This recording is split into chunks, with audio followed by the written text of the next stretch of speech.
Shalom, selamat hari Minggu Jemaat GBI Care Laguna yang dikasihi Tuhan. Kembali lagi kita bersyukur kepada Tuhan pada pagi hari ini.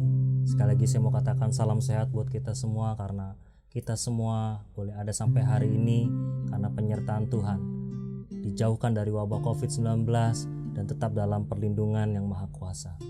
Mari kita mau bersyukur pagi hari ini, memuji menyembah Tuhan, dan kita mau sama-sama juga mendengarkan firman yang akan disampaikan oleh hambanya. Mari kita mau sama-sama naikkan pujian yang berkata bahwa Bapa, Engkau sungguh baik, kasih-Mu melimpah dalam kehidupan kami. Haleluya Yesus. Bapa,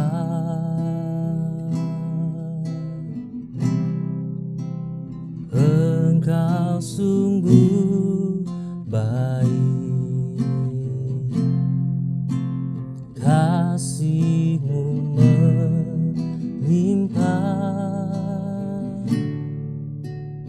di hidupku.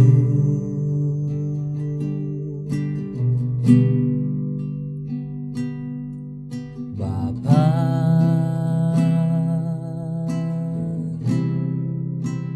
ku berterima kasih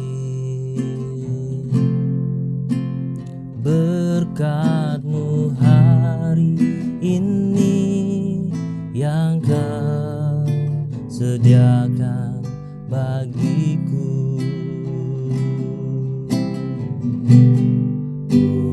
Naikkan syukurku buat hari yang Kau beri.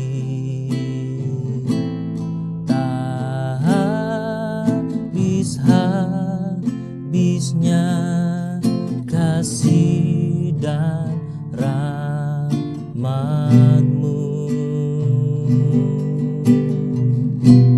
selalu baru dan tak pernah terlambat. Pertolongan-Mu besar setia-Mu di sepanjang hidupku. Mari lebih lagi naikkan pujian ini, katakan Bapa, Engkau sungguh baik. Bapa,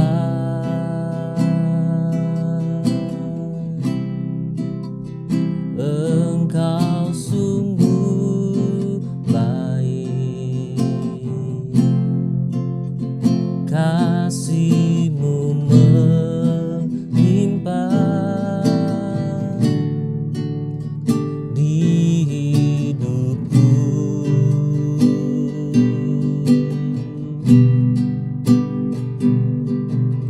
Bapa, kami berterima kasih, ku berterima kasih berkat-Mu hari ini yang Kau sediakan bagiku.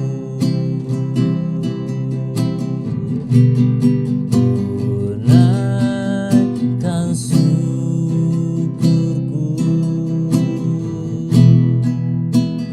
buat hari yang Kau beri. Tak habis-habisnya, tak habis-habisnya kasih dan rahmat-Mu selalu baru, selalu baru dan tak pernah terlambat. Pertolongan-Mu besar setia-Mu di sepanjang hidupku. Mari sambil mengangkat tangan, puji Dia, katakan ku naikkan syukurku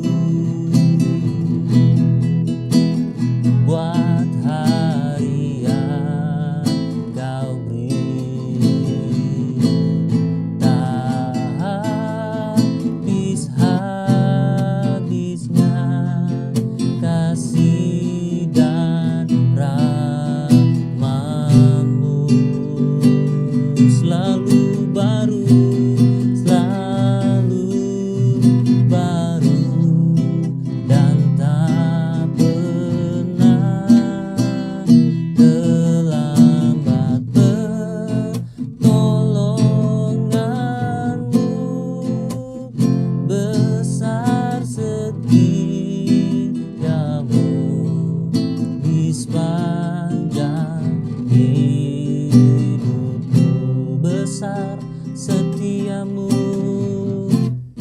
besar setiamu, besar setiamu, besar setia, besar setiamu, besar setiamu di sepanjang hidupku.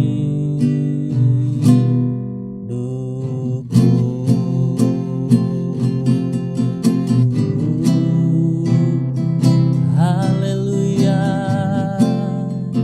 terima kasih buat penyertaan-Mu. Haleluya, oh Yesus, Kau Bapa kami yang baik. Kami bersyukur Tuhan. Haleluya, glory bagimu, glory bagimu. Haleluya, kami bersyukur Tuhan. Mari naikkan segala pujian bagi Tuhan, segala sembah, segala hormat bagi Dia. Tinggikan namanya. Haleluya, oralaba syakara laba yara labu, iya nama syakara laba laba. Haleluya, kami bersyukur buat penyertaan-Mu. Kami bersyukur buat kasih-Mu Tuhan. Haleluya, dia nama syande, uralaba syakara laba ya kara laba yara labu, yara laba syakara laba laba laba laba. Oh iya nama ya sande, uralaba ya syakara laba yara labo. Kami sembah Kau Tuhan, kami tinggikan nama-Mu. Haleluya, kami bersyukur Tuhan. Terima kasih Tuhan. Haleluya, oh.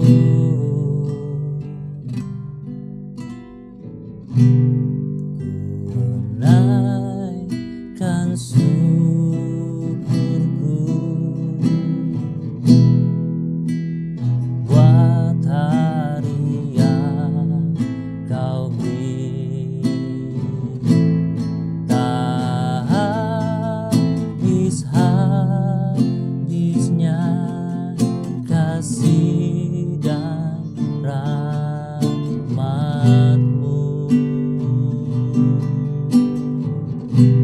Selalu baru dan tak pernah terlambat pertolongan-Mu.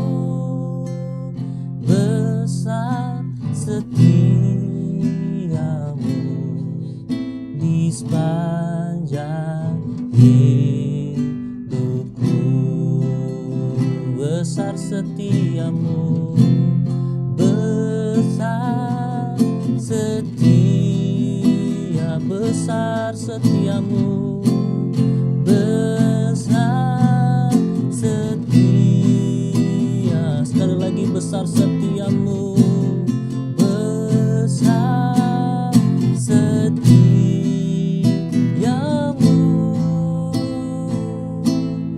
di sepanjang hidupku.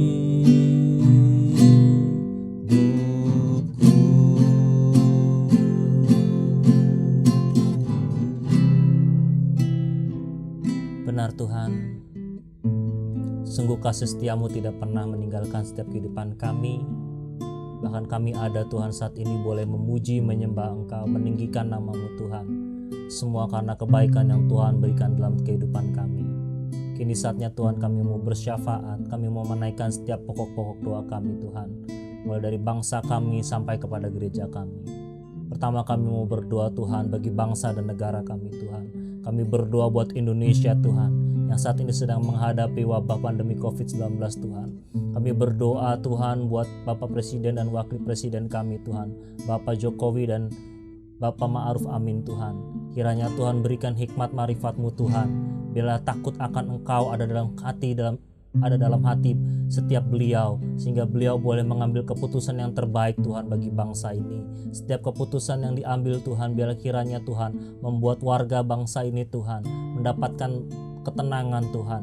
Bahkan Bapa, kebijakan new normal yang akan diterapkan, biarlah kiranya Tuhan itu mendatangkan kebaikan Tuhan atas wabah pandemi COVID-19 ini, sehingga dengan new normal nanti Tuhan, bukan hanya kesehatan yang akan teratasi, tapi juga masalah sosial ekonomi Tuhan, perekonomian bangsa ini pun Tuhan akan Tuhan pulihkan. Kami berdoa biar kiranya Tuhan Engkau menjamah dan melawat bangsa kami Indonesia, khususnya untuk para tenaga medis yang bekerja, baik para dokter, para perawat Tuhan, bahkan juga office boy yang bekerja di zona merah Tuhan. Kau berkati mereka dengan perlindungan supaya kesehatan mereka terjaga, dijauhkan dari virus pandemi COVID-19 ini ya Tuhan. Kami berdoa juga untuk para pasien yang sudah positif corona Tuhan COVID-19. Kami berdoa supaya mereka boleh dipulihkan dan disembuhkan, dan kami bersyukur sudah banyak pasien-pasien yang boleh disembuhkan dan boleh kembali Tuhan kepada keluarganya masing-masing. Kami percaya itu ada campur tangan Tuhan di dalamnya, dan kami berdoa juga untuk para pasien PDP maupun ODP yang masih ada Tuhan. Kami berdoa juga mereka diberikan pemulihan dan kesehatan. Bahkan pasien yang meninggal pun Tuhan, kami berdoa agar keluarganya diberikan kekuatan dan penghiburan. Dan pada akhirnya Bapa, kami berdoa biar kami Tuhan, bangsa ini boleh menemukan Tuhan solusi yang terbaik untuk menghadapi wabah pandemi COVID-19 ini. Baik itu vaksin boleh ditemukan, ataupun obat-obatan, ataupun cara solusi yang terbaik Tuhan, agar wabah pandemi COVID-19 ini boleh segera berlalu Tuhan. Kami berdoa Tuhan sekali lagi buat bangsa negara ini agar dipulihkan. Bahkan kami percaya di tengah-tengah wabah pandemi COVID-19 ini, berita Injil-Mu Tuhan akan terus digaungkan. Bahkan kami percaya Injil firman-Mu itu Tuhan akan menjadi kekuatan bagi setiap anak-anak Tuhan yang berpegang kepada Engkau Tuhan, sehingga sekalipun mereka terkena dampak dari corona COVID-19 ini Tuhan, mereka tetap percaya dan mereka tetap berlindung kepada Engkau. Terima kasih Tuhan, kami berdoa buat hamba-Mu Bapak Gembala Sidang kami, Pendeta Insinyur Niko Nyotora Harjo, bahkan kepada juga para stafnya Tuhan, para wakilnya, kami berdoa supaya Kau berikan kesehatan kepada mereka, bahkan Kau berikan pewahyuan lebih dahsyat lagi kepada para hamba-Mu ini Tuhan. Biarlah kiranya Tuhan, hamba-Mu Tuhan, Bapak Pendeta Insinyur Niko boleh terus Kau pakai Tuhan sebagai pembawa pesan Tuhan bagi Injil Tuhan kepada seluruh dunia ini Tuhan, sehingga Tuhan kami percaya biarlah api Pentakosta Tuhan dalam kehidupannya Tuhan boleh terus disebarluaskan Tuhan dan menjamah setiap kehidupan orang-orang percaya, bahkan orang-orang yang belum percaya, sehingga kami yakin Tuhan seisi dunia ini akan diselamatkan oleh berita Injil-Mu Tuhan. Kami berdoa juga Tuhan untuk Bapak karyawan kami, Bapak Pendeta Budianto Totong Tuhan, Kau berkati juga para stafnya Tuhan dan keluarga besar Rayon 1H Bapak, biar kiranya terus berkembang Tuhan untuk mempermuliakan nama-Mu, memperbesar kerajaan Allah di atas muka bumi ini. Kau berkati juga Tuhan untuk Bapak Gembala kami Tuhan di tempat ini, yaitu Bapak Aziz Gozali Tuhan. Kau berkati istri dan anak-anaknya Tuhan, biarlah beliau Tuhan, Bapak Gembala dan Ibu Gembala kami menjadi orang tua kami Tuhan, menjadi orang tua rohani buat kami semua, sehingga kami percaya apa yang menjadi pesan Tuhan akan disampaikan oleh para hamba-Mu Tuhan, dan para hamba-Mu terus Tuhan akan menjadi berkat bagi jemaat Tuhan di tempat ini. Dan kami juga berdoa Tuhan untuk jemaat Tuhan GBI Care Laguna supaya terus diberikan kekuatan kesehatan, bahkan pengharapan hanya kepada Engkau saja. Kau berkati Tuhan jemaat GBI Care Laguna Tuhan, baik mereka yang sedang menghadapi wabah pandemi COVID ini, bahkan terkena dampaknya Tuhan. Kami berdoa supaya ada iman pengharapan terus tumbuh Tuhan dalam kehidupan anak-anak Tuhan di GBI Care Laguna Pluit ini Tuhan. Kami berdoa Tuhan, biarlah kiranya juga Injil-Mu Tuhan terus diberita luaskan Tuhan sampai ke ujung bumi. Bahkan kami percaya biarlah penuaian yang terbesar dan terakhir, penuaian jiwa-jiwa boleh terjadi Tuhan bukan hanya di Indonesia Tuhan, tapi kepada bangsa-bangsa yang lain. Kami berdoa dan mengucap syukur untuk pergumulan dan untuk doa syafaat kami pada pagi hari ini Bapa. Kami naikkan segala doa kami Tuhan, hanya di dalam nama Tuhan Yesus Kristus kami berdoa. Haleluya. Amin.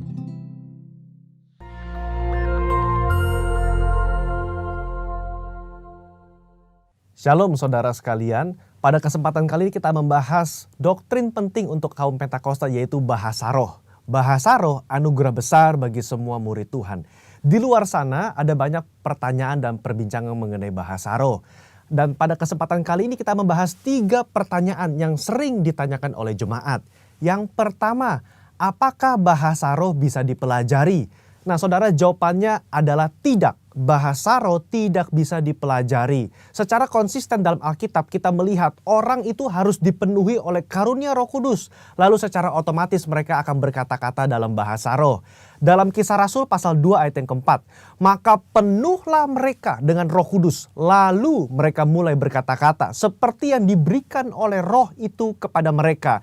Nah saudara lihat, mereka harus dipenuhi oleh karunia Roh Kudus, baru mereka berkata-kata dalam bahasa roh. Contoh kedua, dalam Kisah Rasul 10 ayat 44-46. Ketika Petrus berkhotbah di keluarga Kornelius, maka turunlah Roh Kudus dari atas lalu memenuhi keluarga Kornelius. Dan mereka berkata-kata dalam bahasa roh.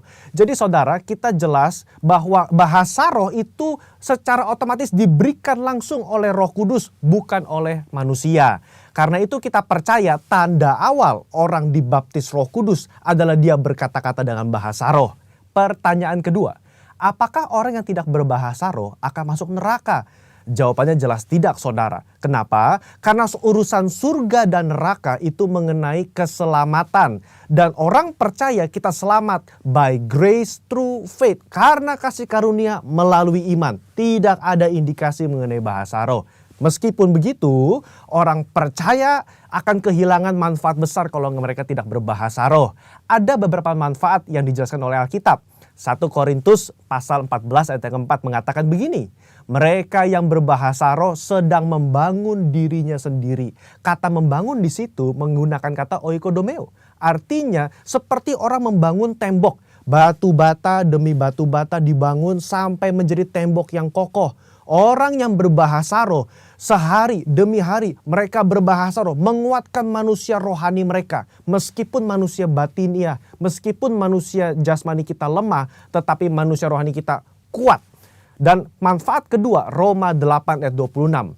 Dikatakan roh juga membantu dengan berdoa untuk kita kepada Allah dengan keluhan-keluhan terdalam yang tidak terucapkan. Nah saudara, seringkali di rumah ketika kita berdoa kita kehabisan kata-kata untuk berdoa dalam bahasa Indonesia mungkin. Tetapi ketika kita berbahasa roh kita bisa berdoa terus menerus sampai roh itu mengeluarkan keluhan terdalam kepada Bapa mewakili kita semua. Pertanyaan ketiga, apakah semua orang bisa berbahasa roh? Jawabannya adalah ya. Kita kaum Pentakosta meyakini semua orang percaya yang lahir baru yang mau mereka bisa berbahasa roh. Fondasi firman-Nya ada dalam 1 Korintus 14 ayat yang kelima. Paulus mengatakan, aku suka supaya kamu semua berkata-kata dengan bahasa roh.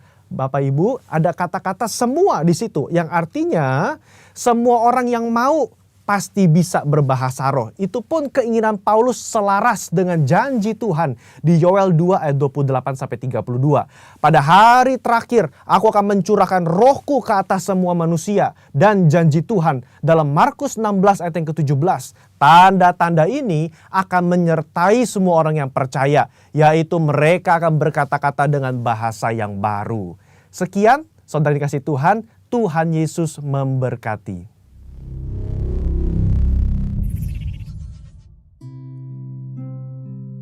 Kini saatnya kita mau sama-sama mendengarkan kebenaran firman Tuhan. Mari kita mau puji Dia sekali lagi, kita angkat pujian bahwa biarlah mengalirlah kuasa Roh Kudus dalam setiap kehidupan orang percaya. Sama-sama katakan, bagaikan tanah kering.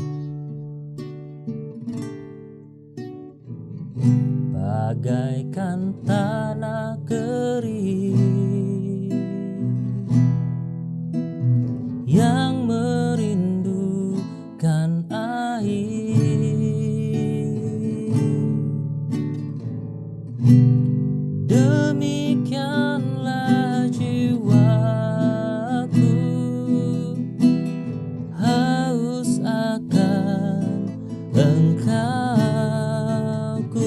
selalu, ku rindu selalu hadirmu, hadirmu di hidupku.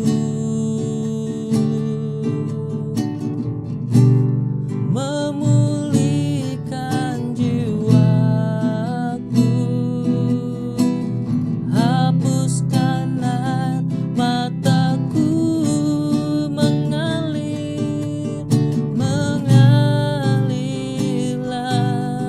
kuasa Roh Kudus, mengalirlah di tempat ini, mengalirlah, oh Roh Kudus. Pulihkanku, mengalirlah, mengalirlah kuasa Roh Kudus, mengalirlah di tempat ini, mengalirlah, oh Roh Kudus.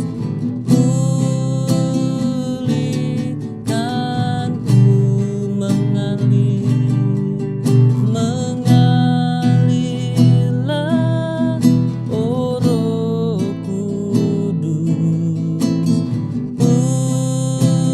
Pulihkanku, mengalir Roh Kudus, mengalirlah, oh Roh Kudus di hidupku.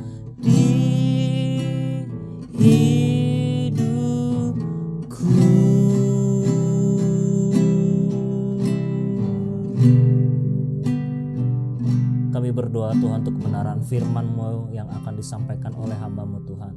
Biarlah kiranya Kau memberkati Tuhan, supaya apa yang disampaikannya Tuhan adalah suara Tuhan kepada setiap kami.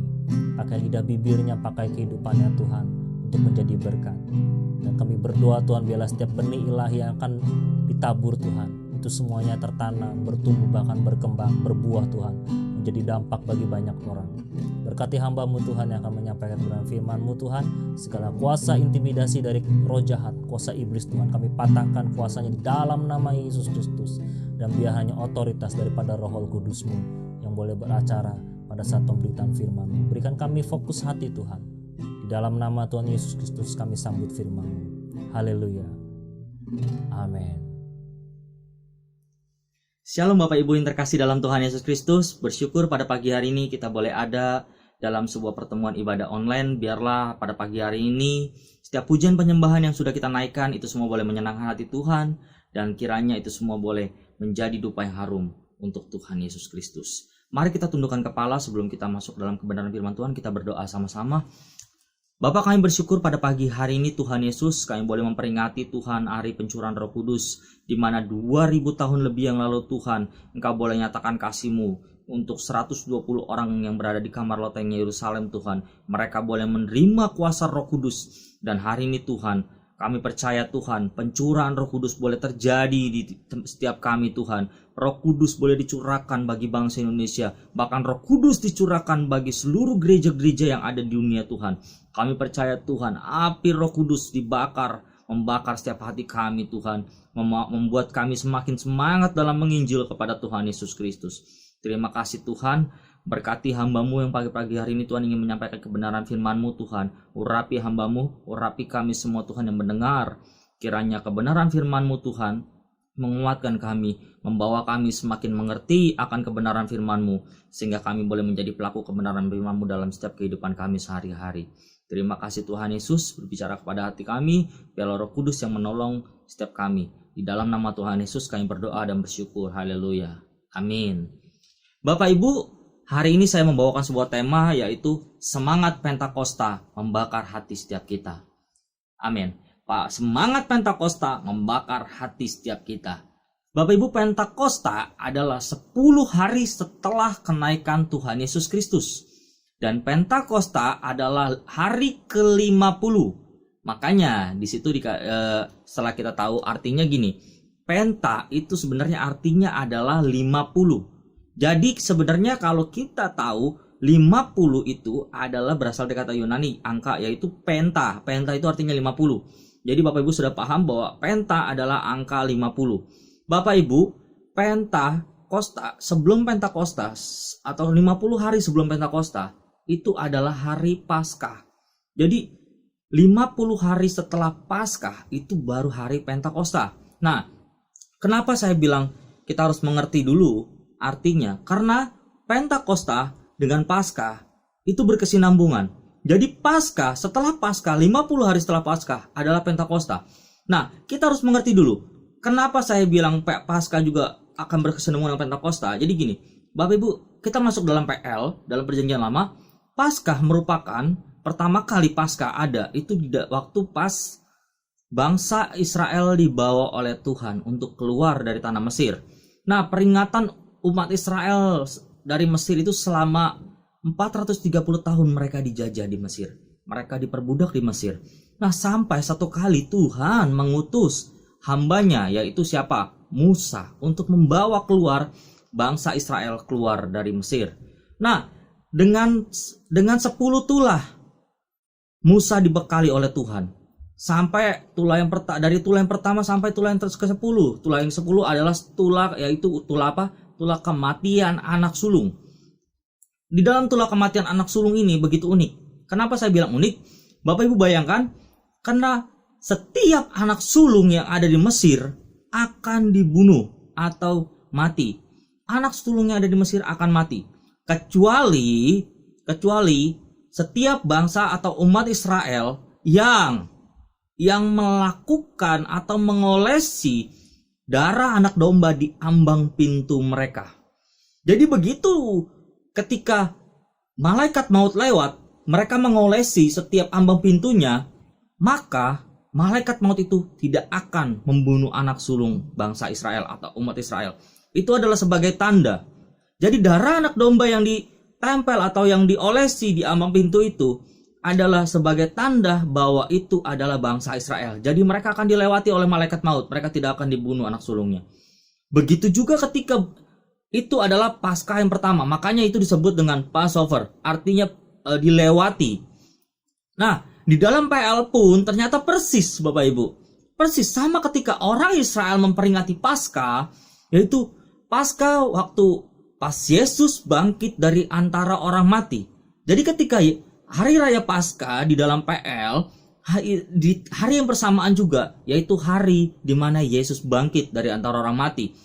Dan itu juga Hari Raya Paskah. Kita jadi mengerti di sini kenapa saya menyangkut pautkan dengan Paskah. Nah, begitu juga di dalam sebuah kitab, yaitu kitab Yohanes 1 ayat 29, saya tidak cocokologi tapi Bapak Ibu boleh baca sendiri. Yesus seperti domba Allah di dalam kitab Yohanes 1 ayat 29. Nah, berarti kalau seandainya kita pahami seperti itu, tadi ketika bangsa Israel mengolesi darah domba atau darah anak domba sebagai di ambang pintu mereka sebagai lambang bahwasanya ketika mereka mengolesi itu berarti mereka adalah umat Israel. Mereka adalah umat kepunyaan Allah yang akan dibebaskan dari bangsa Mesir. Begitu juga ketika Yesus mati atau Yesus digambarkan dalam kitab Yohanes seperti anak domba Allah. Nah, kita tahu bahwa Yesus mati dan disitulah Yesus disalibkan dan Yesus dikuburkan dan Yesus bangkit. Dan ketika kita tahu ketika kematian Yesus adalah sebagai tebusan. Nah, Yesus digambarkan dalam kitab Yohanes itu seperti domba. Darah Yesus yang tercurah di atas kayu salib.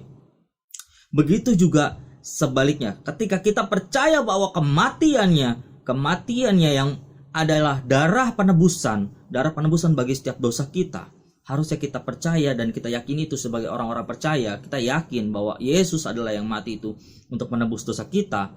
Kita yakin dan percaya keselamatan yang sudah kita dapatkan, keselamatan yang sudah kita terima melalui kematian Yesus, harusnya tidak kita sia-siakan. Artinya ketika kita tahu Yesus mati di atas kayu salib, artinya oleh karena itu kita harus yakin dan percaya ketika Yesus mati di atas kayu salib, artinya Tuhan itu memanggil kita untuk kita keluar dari dosa. Kalau kita orang yang sudah selamatkan, kita tidak sepatutnya ada di dalam dosa. itu ada lagi ketika Tuhan memanggil kita keluar dari dosa, ada satu ayatnya yaitu di ayat 1 Petrus 2 ayat 9. Bapak Ibu boleh boleh baca juga di rumah masing-masing. Nah, berarti kalau seandainya kita percaya bahwa Yesus mati untuk kita, Yesus mati untuk menebus dosa kita, Yesus mati untuk menyelamatkan hidup kita, maka daripada itu respon kita seharusnya sebagai orang percaya adalah kita harus keluar, kita harus tidak lagi berada di zona yang adalah dosa atau zona yang tidak sesuai dengan apa yang firman Tuhan katakan. Nah, ini semua baru pembukaan Bapak Ibu. Lalu itu adalah semua adalah Paskah. Nah, 50 hari kemudian setelah Paskah itu adalah hari Pentakosta. Hari Pentakosta adalah hari pencurahan Roh Kudus. Itu semua kita tahu. Tapi Bapak Ibu, sebelum saya tarik ke dalam PB, saya akan flashbackkan Pentakosta di dalam PL.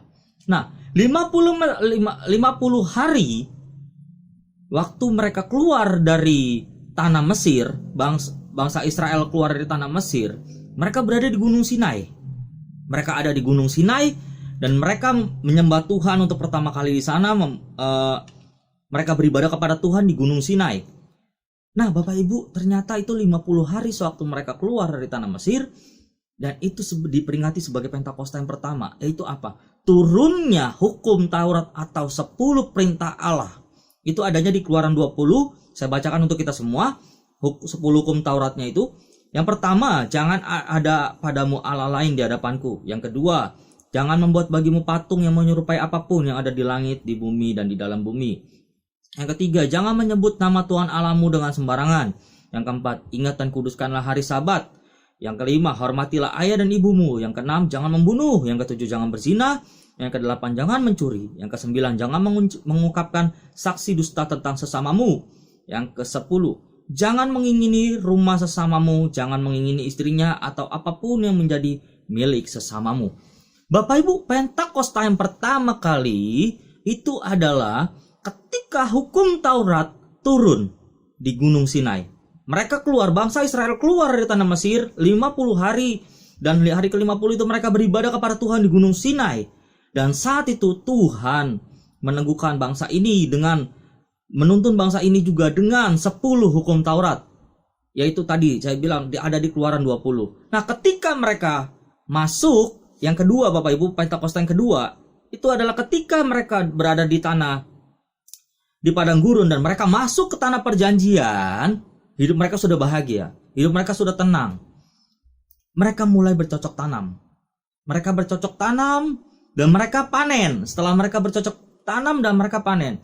Nah, Pentakosta yang kedua itu diperingati sebagai hari raya panen. Bapak Ibu, makanya kalau kita ngelihat kenapa sebelum waktu murid-murid menerima Roh Kudus atau pencurahan Roh Kudus, mereka juga bangsa Israel ini sering merayakan Pentakosta. Iya, karena pertama mereka memperingati turunnya hukum Taurat, yang kedua adalah karena mereka memperingati hari raya panen. Hari raya panen atau mengucap syukur kepada Tuhan, karena artinya mereka ketika mereka dibawa keluar dari tanah perbudakan atau tanah Mesir, mereka masuk ke tanah perjanjian, mereka mulai bercocok tanam dan mereka panen, itu disebut dengan buah sulung atau sulung, persembahan sulung yang pertama, yaitu dengan ucapan syukur membawa panen mereka kepada Tuhan. Itulah adalah Pentakosta yang kedua dari artinya. Nah, yang ketiga di dalam PB, di Kisah Para Rasul, Pentakosta terjadi adalah turunnya Roh Kudus. Mereka berkumpul di kamar loteng, ada berapa orang? 120 orang yang berkumpul, dan di sana Roh Kudus dicurahkan. Sehingga terjadi pertobatan, 3.000 orang bertobat pada waktu itu. Dan itulah sebenarnya, kalau saya mau katakan, menurut saya itu adalah awal mulanya gereja Tuhan berdiri. Kenapa saya bilang seperti itu? Karena dari 120 orang bisa menobatkan 3.000 orang. Itu adalah awal mula sebuah gereja berdiri. Kalau seandainya kita lihat sekarang gereja Tuhan atau ulang tahun gereja itu banyak, tanggalnya macam-macam. Tapi kalau saya mau bilang, permulaan gereja pertama kali, tanggal gereja pertama kali berdiri, yaitu waktu pas kejadian Pentakosta, yang terjadi di perjanjian baru, yaitu di kamar loteng Yerusalem. Oke, kita akan next. Dari sini kita belajar mengerti 3 hal bahwa yang harus kita pahami. Ya, tadi tentang arti Pentakosta. Yang pertama, memperingati turunnya hukum Taurat. Yang kedua, karena mengucap syukur karena hari raya panen. Yang ketiga, yaitu turunnya Roh Kudus, yaitu di Kisah Para Rasul pasal 2. Oke, 3 hal penting juga yang harus kita lakukan pada waktu perayaan Pentakosta, yaitu pada waktu kita mengerti tentang Pentakosta. 3 hal penting yang harus kita lakukan. Yang pertama, tentu hal penting yang pertama, mengucap syukur. Nah, dalam PL bangsa Israel melakukan ucapan syukur mereka. Kenapa? Karena mereka merasa mereka diberkati Tuhan atas panennya.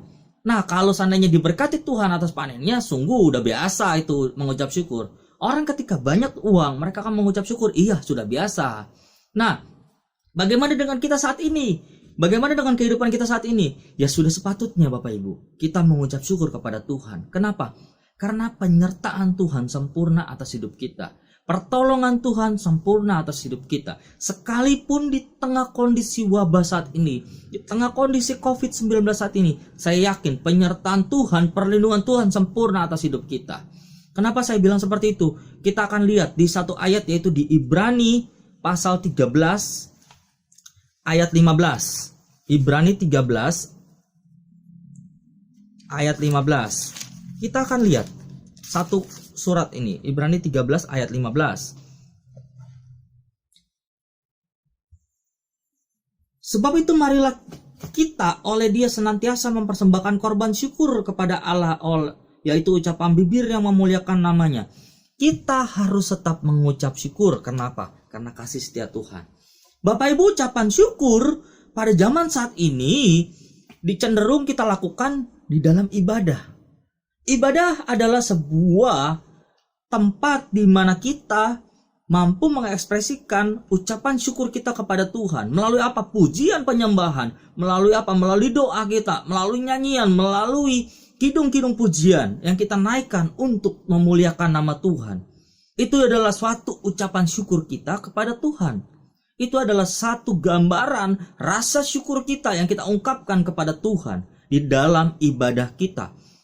Tentu ketika kita melakukan ibadah, ketika kita melakukan sebuah nyanyian pujian untuk Tuhan, tentu didasari dengan rasa syukur, bukan karena keterpaksaan.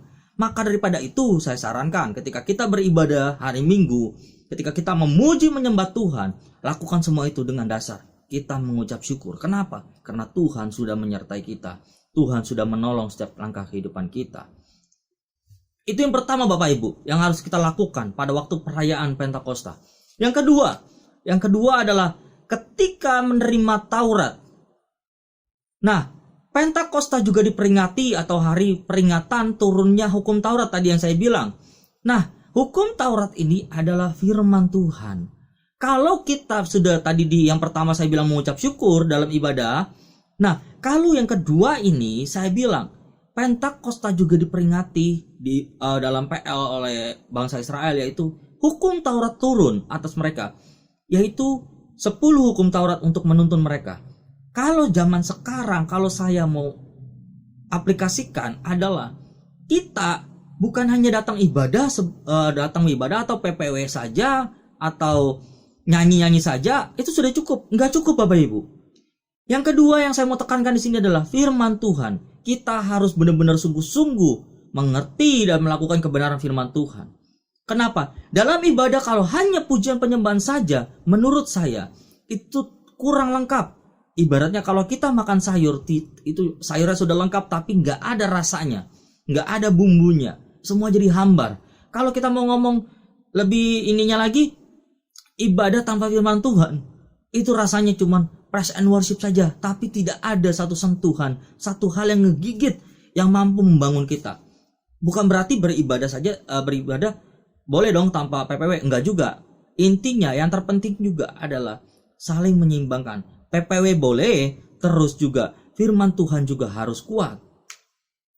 Ketika kita sama-sama mengerti firman Tuhan, ketika hamba Tuhan menyampaikan firman Tuhan, ketika hamba Tuhan berkhotbah, menyampaikan satu firman yang keras, teguran atas setiap kita, atau menyampaikan satu firman yang lembut, atau bahkan hamba Tuhan itu menyampaikan satu firman dengan gayanya yang mungkin yang lelucon, yang suka guyon atau apa, itu kita terima.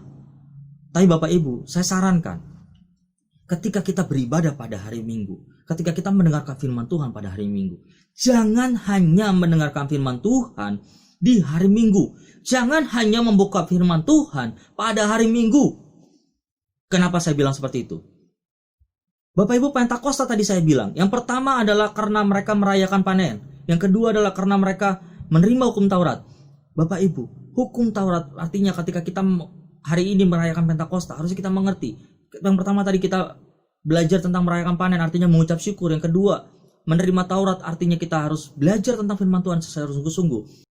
Saya juga pengen mengajak setiap kita di hari Pentakosta ini, di hari turunnya hukum Taurat, di hari dimana kita memperingati hari raya panen, dan di hari kita juga memperingati turunnya atau pencurahan Roh Kudus. Saya mau ajak setiap kita agar kita mau sungguh-sungguh berkomitmen untuk membaca kebenaran firman Tuhan dari Kejadian sampai Wahyu sampai selesai.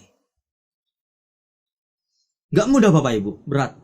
Tapi saya yakin kita bisa kalau kita mau, dan kita pasti mampu. Yang ketiga Bapak Ibu, kita meminta di hari Pentakosta ini, yang penting harus kita lakukan adalah kita minta agar Roh Kudus membakar setiap hati kita. Kenapa saya bilang gitu? Sama seperti 120 orang di kamar loteng. Mereka minta agar Bapa membaptis mereka dengan Roh Kudus. Bapak Ibu mungkin bingung ya. Ini si Heru ngomong ayatnya dari mana? Oke, saya bukakan Bapak Ibu untuk kita semua. Di Kisah Para Rasul ayat 1 sampai 4. Kisah Para Rasul ayat 1. Maaf, ulangi. Kisah Para Rasul 1 ayat 4 sampai 5. Saya bacakan untuk kita semua. Pada satu hari ketika ia makan bersama-sama dengan mereka, ia melarang mereka meninggalkan Yerusalem dan menyuruh mereka tinggal di situ, menantikan janji Bapa yang demikian katanya. Telah kamu dengar daripadaku sebab Yohanes membaptis dengan air, tetapi tidak lama lagi kamu akan dibaptis dengan Roh Kudus.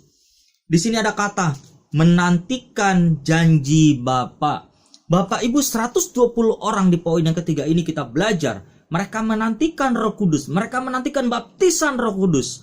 Nah, di dalam kitab Yesaya, saya mau bukakan juga untuk kita semua, di dalam kitab Yesaya 40 ayat 31. Di situ juga ada kata yang orang yang menantikan Tuhan. Yesaya 40 ayat 31. Tetapi orang-orang yang menanti-nantikan Tuhan mendapat kekuatan baru. Mereka seumpama raja wali yang naik terbang. Dengan kekuatan sayapnya mereka berlari dan tidak menjadi lesu. Mereka berjalan dan tidak menjadi lelah. Bapak Ibu, kalau kita belajar hari ini, ternyata di poin 3 ini menarik ya. Hal yang terpenting ketika kita harus lakukan ketika kita merayakan Pentakosta, ya ini juga menjadi satu poin yang penting. Kenapa? Kita harus tetap menantikan Tuhan, menantikan Roh Kudus di dalam setiap kehidupan kita. Jangan pernah berhenti menantikan Roh Kudus, sama seperti 120 orang yang berada di kamar loteng Yerusalem. Ketika mereka menantikan Roh Kudus dicurahkan. Roh Kudus dicurahkan dan 3.000 orang bertobat. Kita akan lihat dari kitab Yesaya tadi, orang yang menanti-nantikan Tuhan. Di kitab Yesaya 40 ayat 31, orang yang menantikan Tuhan yang pertama di kitab Yesaya 31 akan ada kekuatan baru. Akan ada kekuatan baru, kitab Yesaya bilang. Orang yang menantikan Tuhan akan ada kekuatan baru. Bapak Ibu, saya gambarkan seperti ini. Saya atau kita semua mempunyai mobil yang mewah, mobil yang keren, mobil yang bagus, mereknya buatan Jerman atau buatan Eropa sekalipun. Kita sudah miliki kuncinya, kita sudah miliki BPKB-nya, kita sudah miliki segalanya di mobil itu. Tapi satu yang kita tidak miliki, yaitu apa? Mesinnya. Apakah mobil itu berguna? Mobil itu tidak akan berguna Bapak Ibu ketika kita miliki semuanya tapi tidak memiliki mesin daripada mobil itu. Mobil itu bagus tapi tidak ada gunanya. Sama halnya hidup kita. Ketika kita sebagai manusia, kita keren, kita bagus, kita rapi, kita cantik, kita ganteng, kita lain-lainnya, kita punya segalanya, tapi kita tidak punya Roh Kudus dalam hidup kita, maka hidupmu tidak akan pernah ada damai sejahtera. Ada begitu banyak masalah di dalam setiap kehidupan kita. Tapi saya yakin dan percaya ketika kita berjalan sama Roh Kudus, ketika kita berjalan sama pimpinan daripada Roh Kudus, kita berdoa dan terus menantikan Roh Kudus, akan ada kekuatan yang baru, akan ada selalu pertolongan yang baru, akan selalu ada penyertaan yang baru di dalam setiap langkah kehidupan kita. Maka saya bilang di poin yang pertama, kekuatan yang baru. Orang yang menantikan Tuhan akan ada kekuatan yang baru. Kekuatan yang baru adalah ketika mereka menghadapi satu masalah, ketika mereka menghadapi satu pergumulan, pencobaan apapun. Saya yakin ketika mereka sungguh-sungguh menantikan Tuhan, menantikan Roh Kudus dicurahkan, saya yakin ada kekuatan yang baru. Yang kedua, orang yang menantikan Tuhan akan naik terbang. Makanya di kitab Yesaya dibilang apa? Menantikan Tuhan mendapat kekuatan baru, yang pertama. Yang kedua, mereka akan seumpama seperti Raja Wali yang naik terbang. Orang yang menantikan Tuhan, orang yang sungguh-sungguh menanti-nantikan Tuhan, bukan hanya menanti tapi menanti-nantikan Tuhan, mereka akan terus naik terbang. Mereka akan terus naik ke atas, terbang tinggi. Nah, ketika kehidupan menghimpit, ketika satu keadaan terpuruk sekalipun, ketika lembah kelam sekalipun, yakin dan percaya, Yesaya mengatakan orang yang menanti-nantikan Tuhan, dia akan naik terbang tinggi di atas badai hidup. Seperti burung Raja Wali ketika dia terbang tinggi, dia terbang menghadapi badai, dia bahkan terbang menembus badai itu. Dia terbang di atas badai. Lalu yang ketiga, orang yang menantikan Tuhan akan terus berlari sampai akhir. Maka dikatakan di kitab Yesaya, mereka berlari dan tidak menjadi lesu, mereka berjalan dan tidak menjadi lelah. Yang saya mau bilang di sini, ketika kita belajar menanti-nantikan Roh Kudus, di poin yang ketiga, menantikan Tuhan, kita akan terus berlari sampai akhir, berlari sampai finish, berlari sampai terakhir titik kita berhenti. Bapak Ibu, saya teringat satu kisah film di mana satu anak kecil dilahirkan dengan kondisi kaki yang cacat. Tapi satu kali dia ada di perlombaan di sekolahannya dan dia lomba lari bersama keluarga. Lomba berlari bersama keluarga, larinya itu 400 meter. Larinya estafet. Dan ketika anak ini berada di posisi estafet yang terakhir, karena semua anak kecil itu harus berada di posisi estafet yang terakhir. Lalu mamahnya, papanya, dan kakaknya. Ketika mamanya berlari ke papanya, dia sudah mendapatkan tongkat. Dan semua peserta lain juga berlari. Lalu dari papanya ke kakaknya juga sama. Lalu dari kakaknya ke adiknya atau ke anak yang cacat ini, anak ini pun berlari. Berlari bersama teman-temannya, lawan-lawannya yang lain. Dia berlari. Tapi karena cacatnya dia, karena kakinya yang tidak bisa berlari atau tidak berfungsi dengan baik sebagaimana mestinya, akhirnya dia ketinggalan jauh, Bapak Ibu. Dia berlari dengan rasa sakit, dia berlari dengan menyeret-nyeret kakinya, tapi dia tidak putus asa. Dia terus berlari, meskipun teman-teman lainnya, lawan-lawan lainnya sudah sampai di garis finish. Dia terus berlari sampai satu kali dia mendapati garis finish. Lalu orang lain berkata, dan mereka semua penonton berdiri dan bertepuk tangan. Lalu satu wartawan bertanya sama dia, "Mengapa kamu maksakan untuk lari? Mengapa kamu terus memaksakan untuk sampai garis finish? Padahal kamu bisa minggir menepi dan kamu sudah menyerah begitu saja." Tapi Bapak Ibu, jawaban anak ini simple. Jawaban daripada anak ini, dia bilang seperti ini, "Sekalipun kondisi saya cacat, saya percaya saya tidak lari sendiri. Saya percaya saya lari bersama keluarga saya. Untuk itulah saya lari harus sampai garis finish. Karena saya tidak berlari sendiri. Kalau saya berlari sendiri, saya tidak akan mampu." Sama halnya ketika cerita anak ini ada di dalam setiap kehidupan kita. Kita mau melewati setiap pertandingan di dalam kehidupan kita. Kita mau melewati setiap persoalan di dalam setiap kehidupan kita. Kalau kita berlari, kalau kita melewati itu semua sendiri dengan kekuatan kita nggak akan sampai garis finish.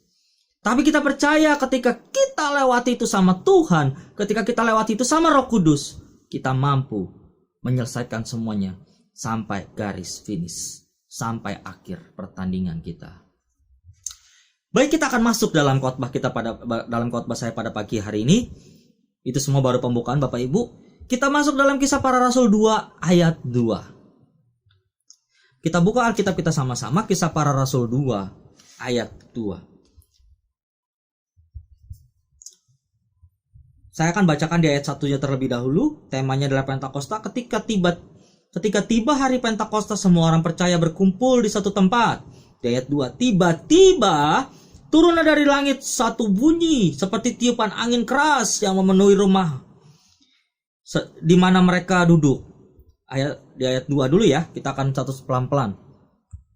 Ketika mereka berkumpul di rumah itu, tiba-tiba, di ayat 2 dikatakan tiba-tiba turunlah dari langit seperti tiupan angin keras. Nah, Bapak Ibu, di Kisah Para Rasul 2 ayat 2 ini, mereka sudah berdoa selama 10 hari menantikan janjinya Bapa, menantikan Roh Kudus. Nah, tanpa diduga di Kisah Para Rasul 2 ayat 2, Roh Kudus dicurahkan tanpa mereka bilang, tanpa mereka nerka-nerka. Tiba-tiba, Alkitab katakan, tiba-tiba Roh Kudus dicurahkan. Ini adalah cara kerjanya Tuhan yang gak pernah kita bisa pikirkan. Gak pernah kita bisa tahu. Allah bisa berdaulat untuk menentukan kapan waktunya dan bagiannya kapan Tuhan untuk datang di dalam menolong kehidupan kita. Makanya di Kisah Para Rasul 2 dikatakan tiba-tiba ada tiupan angin keras di situ.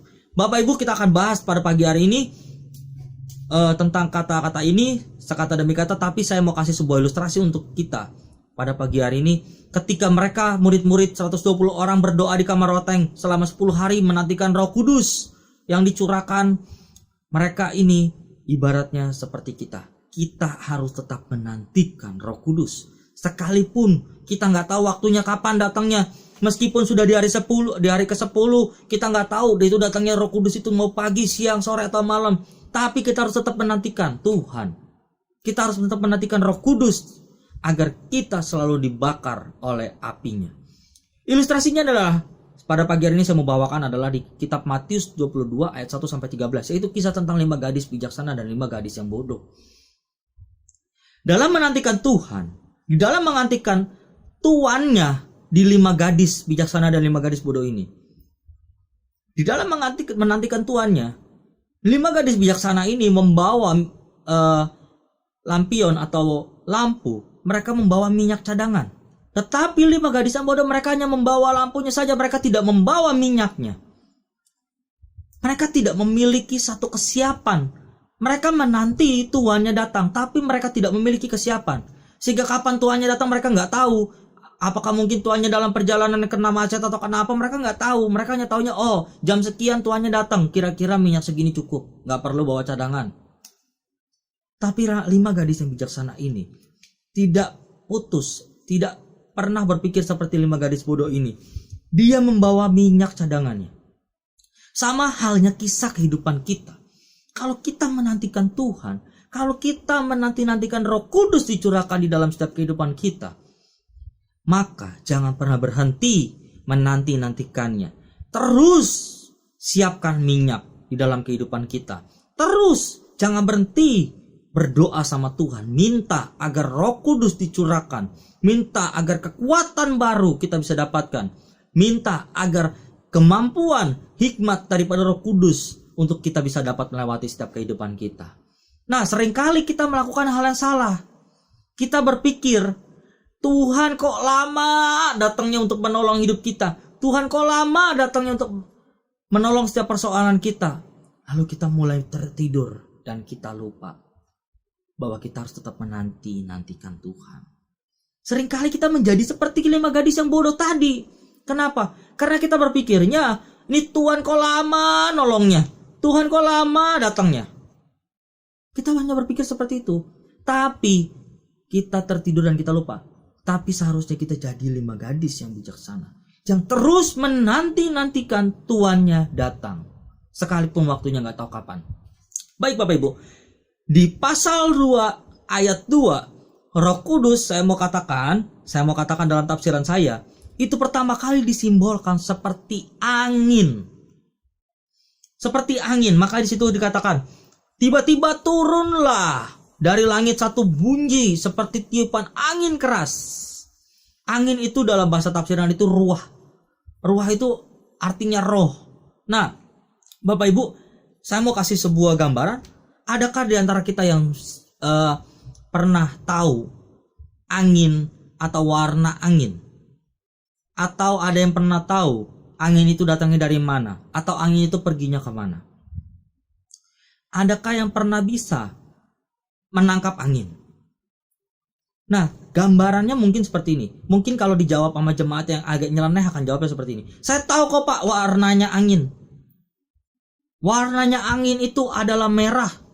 Lalu saya jawab, kenapa angin warnanya merah? Dan dia jawab dengan nyelenehnya, lah Bapak lihat aja, kalau orang masuk angin dikerokin, anginnya keluar, itu warnanya apa Pak?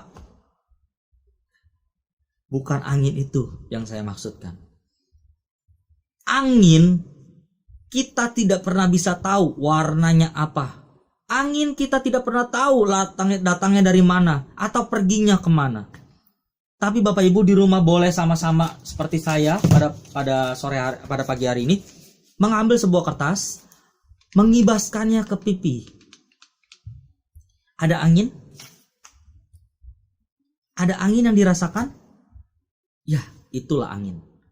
Angin itu bisa dirasakan, tapi kita tidak bisa tahu dari mana datangnya, kemana perginya, warnanya apa. Begitu juga ketika Roh Kudus datang, kita tidak tahu kapan datangnya.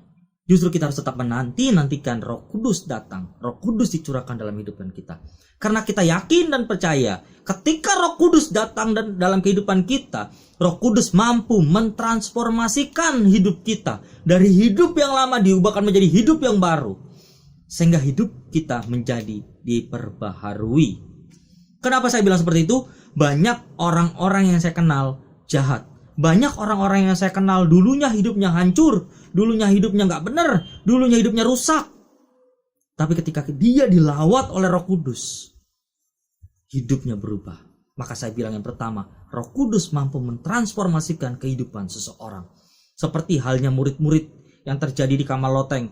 Mereka mengalami transformasi ketika Roh Kudus dicurahkan. 120 orang bisa membuat bertobat 3.000 orang. Di ayat 3 kita akan lihat, dan tampaklah kepada mereka lidah-lidah seperti nyala api yang bertebaran dan hinggap pada mereka masing-masing. Bapak Ibu, yang di ayat yang ketiga lebih menarik. Roh Kudus digambarkan seperti lidah api. Saya gambarkan Roh Kudus seperti api.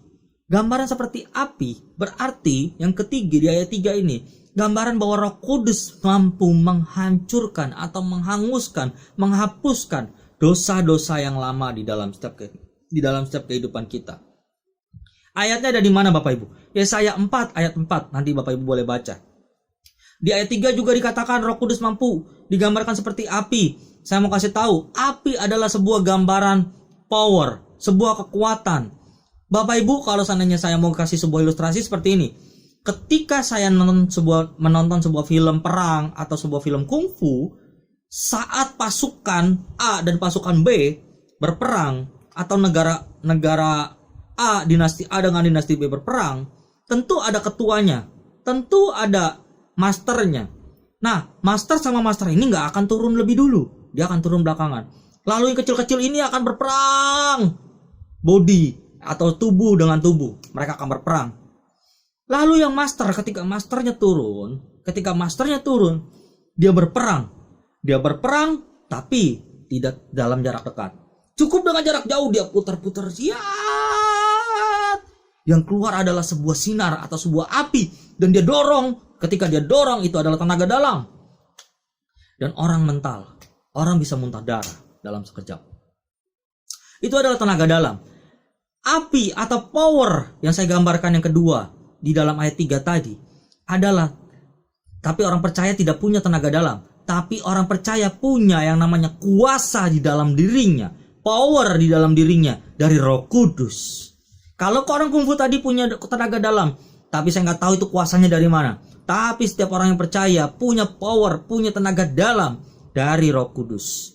Nah, saya mau kasih lagi sebuah ilustrasi Bapak Ibu.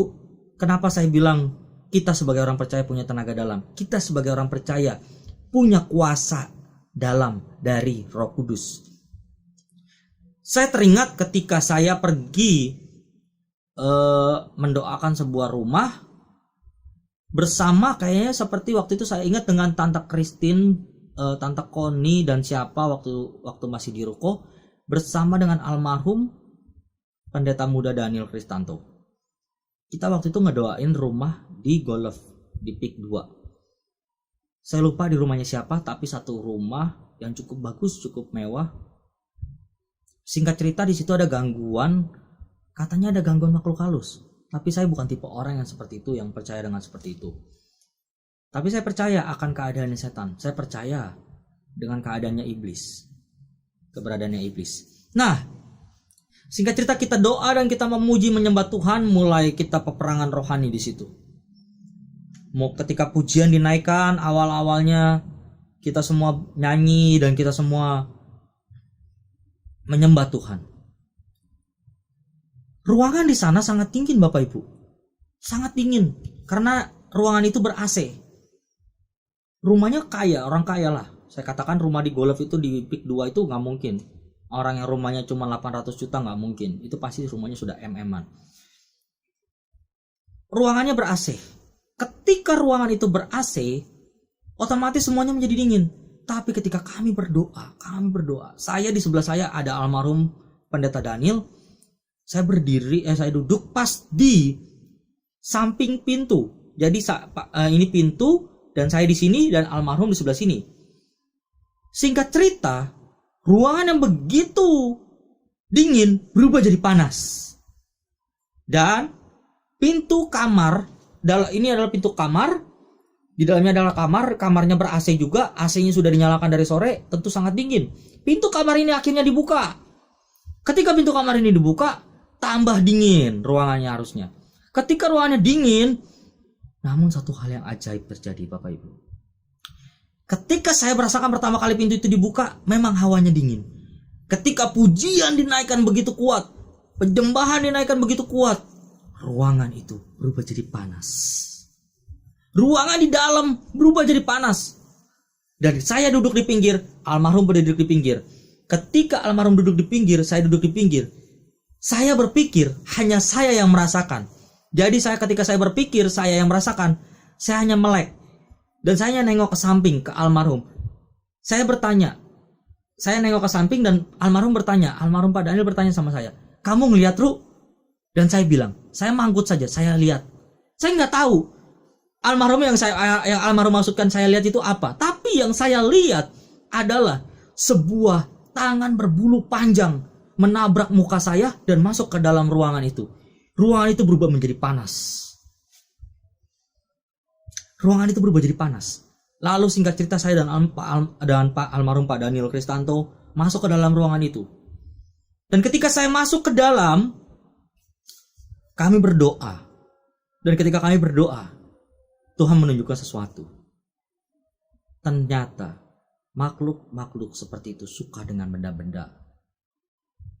Ternyata anak daripada pemilik rumah itu suka dengan koleksi pedang. Sehingga singkat cerita, makhluk itu menghuni pedang-pedang atau koleksi mainan daripada anak pemilik rumah itu. Pedang yang tadinya dipajang begitu dingin, tiba-tiba semerta-merta berubah menjadi pedang yang panas. Sehingga akhirnya kita semua sebagai pendoa, sebagai pelayan Tuhan, kita berdoa lebih kuat, lebih sungguh-sungguh. Kita berdoa agar rumah itu dipulihkan dan menjadi milik Tuhan seutuhnya. Ketika kita berdoa dan kita urapi tempat itu, singkat selesai. Bapak Ibu terkasih, apa yang kita boleh ambil dari kisah ini?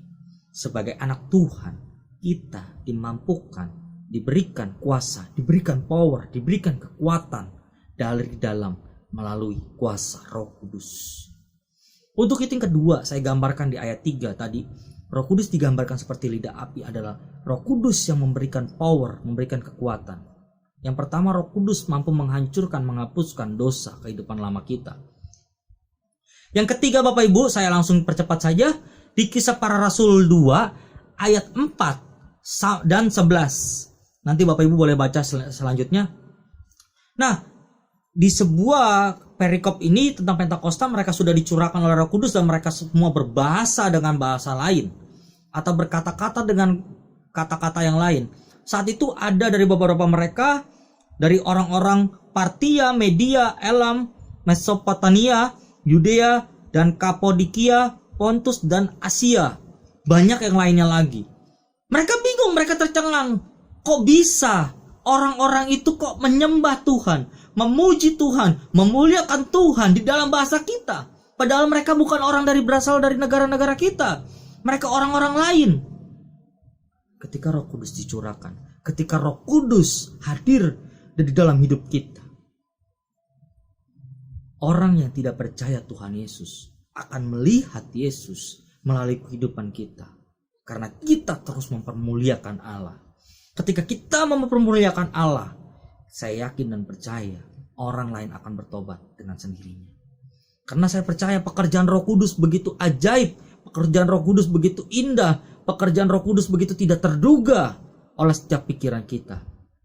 Sehingga apapun yang dilakukan oleh kita, kalau kita sungguh-sungguh meminta Roh Kudus hadir di dalam setiap kehidupan kita, kita akan menjadi saksinya Tuhan, saksinya Allah untuk setiap orang yang belum mengenal Allah. Maka daripada itu Bapak Ibu, sebagai penutup saya mau katakan seperti ini. Maka daripada itu, nantikan Allah di dalam setiap waktu kita. Sehingga ketika kita menantikan Allah di dalam setiap waktu kita, saya yakin dan percaya semangat Pentakosta akan membakar setiap hati kita. Semangat Pentakosta akan memulihkan kehidupan kita. Amin. Untuk kebenaran firman Tuhan pada pagi hari ini, kita tundukkan kepala, kita berdoa bersama-sama. Bapa, kami bersyukur Tuhan Yesus, pada pagi hari ini kami boleh belajar tentang semangat Pentakosta Tuhan. Biarlah semangat Pentakosta Tuhan kami boleh belajar dan kami aplikasikan di dalam setiap kehidupan kami.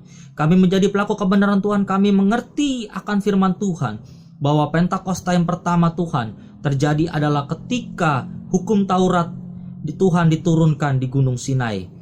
Yang kedua Tuhan, ketika umatmu bangsa Israel masuk ke tanah perjanjian Tuhan, mereka merayakan hari panen Tuhan. Itu disebut dengan Pentakosta yang kedua. Dan yang ketiga Tuhan, ketika di dalam perjanjian baru untuk mengenang di mana 120 orang Tuhan di kamar loteng Yerusalem, mereka menerima pencurahan daripada Roh Kudus karena mereka sudah berdoa Tuhan selama 10 hari untuk menantikan janji Bapa. Begitu juga dengan kehidupan kami saat ini Tuhan. Kami mau terus menantikan Roh Kudus di dalam setiap kehidupan kami. Kami mau terus menantikan Tuhan yang datang di dalam setiap kehidupan kami. Tuhan Yesus yang hadir sungguh-sungguh di dalam kehidupan kami. Sehingga kami percaya Tuhan, Pentakosta yang kami rayakan bukan hanya sekadar perayaan biasa, tapi Pentakosta yang kami rayakan mampu mengubahkan, mampu membuat orang-orang yang belum mengenal Kristus bertobat dan mengenal Kristus dan percaya terima Tuhan Yesus Kristus. Terima kasih Tuhan Yesus, kami boleh belajar pada pagi hari ini. Biarlah Tuhan yang menggenapi, mematrai firman-Mu di dalam setiap kehidupan kami, sehingga kami boleh bertumbuh, berbuah, dan berakar kuat di dalam Tuhan Yesus Kristus, dan kami boleh menjadi pelaku kebenaran firman-Mu. Di dalam nama Tuhan Yesus kami berdoa dan bersyukur. Haleluya. Amin. Gembala dan Jemaat GBI Care Laguna Pluit mengucapkan terima kasih atas pelayanan firman Tuhan yang telah disampaikan oleh hambanya. Tuhan Yesus memberkati. Bagi jemaat Tuhan yang memiliki anak-anak, diharapkan untuk mengajak anak-anaknya untuk mengikuti ibadah sekolah minggu. Link YouTube ada di kolom deskripsi tayangan ini. Bagi jemaat Tuhan yang ingin memberkati pekerjaan Tuhan di GBI Care Laguna Pluit, dapat memberikan persembahan persepuluhan, persembahan umum, dan pengucapan syukur melalui rekening GBI Care di rekening BCA atas nama GBI Care Pluit. Tuhan Yesus memberkati. Mari kita mengangkat tangan kita.